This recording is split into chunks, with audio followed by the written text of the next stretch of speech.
Por exemplo, quando eu perguntei o teu nome, se era Andrei ou Andrei. Aí eu fiquei apegado ao medo de falar Andrei. E aí quando eu falei Andrei, não saiu natural, saiu meio falso. O que é isso que acontece na cabeça? Assim, e aí eu acho que já entra num outro ponto, porque tudo que a gente faz, falar, mexer o corpo, é uma resposta que seu cérebro está gerando, né? E ele tem mecanismos para regular isso, para sair direitinho. Só que o seu estado emocional pode atrapalhar. É como se ele gerasse um ruído no cérebro. E aí o negócio não sai, né? A computação que o cérebro gera para gerar a resposta, no caso, falar, ela sai um pouquinho torta, meio... por conta de um ruído mesmo, como se fosse um equipamento eletrônico que está com um ruído de fundo e está atrapalhando o sinal de sair ok. É por isso que atletas, por exemplo, eles precisam treinar o componente emocional deles. Que foi, inclusive, algo que não aconteceu na Copa lá do Brasil, né? O estado emocional dos jogadores, eles estavam muito fragilizados, né? Isso atrapalha muito o desempenho motor. Então, imagina, você fica lá treinando, só que você está treinando sozinho. Será que você vai conseguir desempenhar igual se você tiver sob uma forte carga emocional? Tudo muda. O seu músculo, a tensão do músculo muda se você está ansioso ou nervoso com alguma coisa, né? Então, isso vai afetar. É como se ali na competição ou agora na entrevista, o seu corpo não fosse o mesmo de que quando você estava ensaiando, né? Agora ele está um pouco tenso, é um pouquinho mais difícil controlar o corpo assim. E isso inclui cordas vocais, que, né, é uma contração muscular também, então, para emitir som, né? Para que serve, então, ter uma emoção? Só para atrapalhar mesmo? Não. É um ponto interessante, porque as pessoas têm mania de classificar as emoções, às vezes didaticamente, né, como boas e ruins. Mas de um modo geral, à luz da biologia, da fisiologia, emoções, na verdade, elas são todas boas, elas são todas úteis. Ansiedade, inclusive. Emoções é o seu cérebro se preparando e preparando o seu corpo para lidar com uma situação específica. Isso que é emoção. Tem vários tipos, né? Então, por exemplo, a tal da ansiedade, que a gente discute muito hoje em dia, é o seu cérebro detectando um potencial perigo no futuro. Sei lá, vai que eu passo vergonha lá na deriva, ou vai que eu não faço o salto do jeito que eu treinei. Vai que eu erre o nome do convidado. Vai que eu erre o nome do convidado. E aí ele gera uma série de alterações no corpo e no próprio cérebro, meio que para te preparar para aquilo. Como eu te falei agora, se você está ansioso, a tendência é você ficar com seus circuitos que te deixam motivado, direcionado para lidar com essa questão. Meio que te prepara para o potencial perigo ali no futuro, né? Então é útil. Por exemplo, eu para vir para cá, vou me usar como exemplo, eu fiquei um pouco ansioso, de uma maneira saudável. Vou lá no estúdio, nunca fui, não sei como é que o Arthur é, se é que ele vai errar meu nome. E aí você fica um pouco mais alerta, inclusive. Você tende até a sentir menos sono, o que é interessante, porque você vai se preparar, eu posso me preparar. Vou dar uma lida numa parada aqui, ou senão vai vir um professor, o que eu vou perguntar para ele? Talvez isso tenha te gerado um pouquinho de ansiedade que te fez ir lá, procurar, ler um pouco. Então, é útil, ela te ajuda a lidar com a situação. O problema é quando é em excesso. Quando, por exemplo, a pessoa fica ansiosa o tempo todo por coisas que nem são tão relevantes. Ou começa a ficar ansioso com coisas que nem significam um perigo, ou muito antecipadamente. Enfim, quando as emoções começam a trazer problemas na sua vida, começa a ser disfuncional, aí a gente diz que ela não está legal. Mas não é a emoção que é o problema. É como você lida com ela, né? E isso vale para todas as emoções, né? Você ficar feliz o tempo todo, eufórico o tempo todo, isso não é interessante também. A vida, o normal é você ficar muito feliz algumas vezes, né, com algumas situações, com alguns aspectos, você ficar eufórico o tempo todo, não sei, capaz de você não conseguir fazer um monte de coisa, porque você está em euforia, não sei nem que tipo de problema você tem com isso, mas pode ser disfuncional, né? Eu ia perguntar isso, porque de certa forma eu analiso na cultura, sei lá, nas propagandas, na publicidade, que a felicidade é o objetivo final e que todo mundo tem que ser feliz pra caralho. Qualquer propaganda tem gente sorrindo, a felicidade ela tá exposta aí pra todo mundo, e isso, focar apenas na euforia, na felicidade, focar apenas em uma das emoções, isso atrapalha também, e de alguma forma a cultura, as propagandas, o jeito que a gente lida com a felicidade pode ter causado um efeito inverso, por isso que hoje tá todo mundo ansioso e deprimido, etc e tal? Caraca, Arthur, que pergunta boa, mano. Puta merda. Você elaborou essa aí, hein? Essa foi massa. Foi no improviso agora. Não, essa foi massa.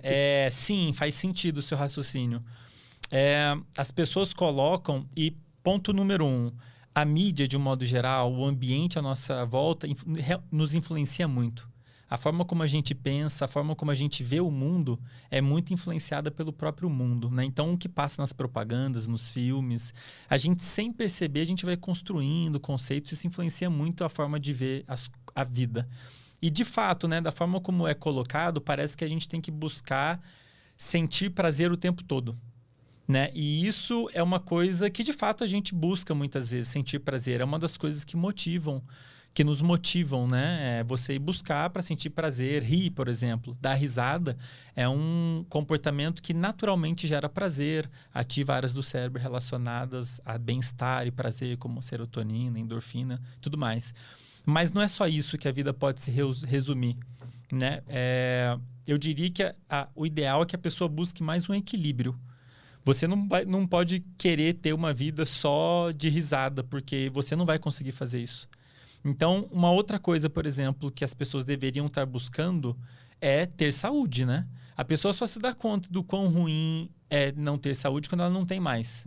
Fala, porra, tudo que eu queria agora era estar saudável. Mas às vezes já era, né? Dependendo da vida que você teve. Inclusive, se você ficar buscando só prazer, coisas que dão prazer, muitas delas vão gerar desequilíbrios em outros aspectos da sua vida, inclusive no aspecto de saúde. E aí você vai pagar um preço por isso. Então, sei lá, Andrei, comer hambúrguer me dá muito prazer. Ok, você vai ficar comendo só hambúrguer por causa disso? Então você vai sentir prazer quando você comer um hambúrguer, que é rico em gordura, sal e açúcar, por incrível que pareça. Mas aí você vai pagar um preço, por exemplo, em relação à sua saúde. E aí, quando você não tiver mais ela, você vai querer muito ter saúde. Você fala, pô, não quero prazer, eu quero ter saúde, e vai te motivar muito buscar isso, seja lá como for, né? Quando você está doente, você quer fazer tudo para resolver, né? Qualquer coisa. Então, sim, você tem razão. Aí a mídia coloca, né? Todo mundo sorrindo, feliz. E isso não existe, né?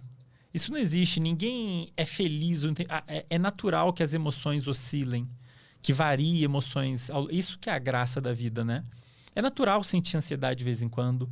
É natural você estar mais motivado em alguns momentos, menos motivado em outros. É natural você sentir dor. Às vezes, dor física e outros tipos de dor. Isso faz parte da vida. Então, a pessoa ficar buscando não ter essas coisas que ela acha desconfortável, como, por exemplo, dor, é insano, porque é impossível você evitar isso. Então, o tiro sai pela culatra. Você vai sofrer buscando não sofrer nunca. É uma loucura. O prazer, ele existe porque qual é a função do prazer? De um modo, assim, do ponto de vista evolutivo, né, todos os comportamentos. Então imagina, né, a nossa espécie ao longo dos milhares de anos se desenvolvendo no curso da evolução, junto com outros hominídeos, outras espécies parecidas com humanos, né? E qual que é a ideia? Todo comportamento que a gente teve que foi vantajoso de alguma maneira, no sentido de ou ajudou a gente a sobreviver ou ajudou a nossa espécie a se multiplicar mais. Essa é a regra da evolução, né? Você, quanto mais bem sucedido do ponto de vista de passar os genes adiante, mais bem sucedida é aquela espécie. Então, todos os comportamentos que a gente fez que foram bons, nos ajudaram a ficar vivo, ou nos ajudaram a reproduzir, eles foram permanecendo. Então, assim, como parte disso, foram surgindo mecanismos como se nos dessem uma recompensa por esses comportamentos. Então, de um modo geral, comportamentos que saciam as nossas necessidades, por exemplo, você está com muita fome e come, ele, de certa maneira, gera prazer. Esses comportamentos que te mantêm vivo, eles, de certa maneira, são recompensados no seu cérebro. Fala, isso aí, legal, faça mais vezes. Sexo também, naturalmente, é muito prazeroso. Imagina se sexo fosse ruim. Não ia ter ninguém na Terra. Ia ser maravilhoso. E a nossa espécie... Não. A Terra ia estar ótima. Por isso que a gente inventou a camisinha. A gente só quer o prazer. A gente não quer a consequência. Pois é, exato. É um bom exemplo, né? se sexo não fosse nada prazeroso do ponto de vista fisiológico, não gerasse prazer, ninguém ia transar. E aí a taxa de reprodução da nossa espécie ia cair abruptamente, né? Talvez ia surgir um grupo consciente e ia falar, gente, se a gente não transar, a gente não vai passar a espécie adiante. Vamos fazer uma força aí, transar. Pessoal, não, porra, aí dói, sei lá, finge que dói. Pessoal, ai, tá bom, vai. Ia ser só ir na academia, só o esforço tipo físico. Isso, tipo isso. Então, assim, comportamentos que trouxeram, do ponto de vista evolutivo, alguma vantagem para a gente ficar vivo ou repassar adiante os nossos genes, eles, de certa maneira, são recompensadores.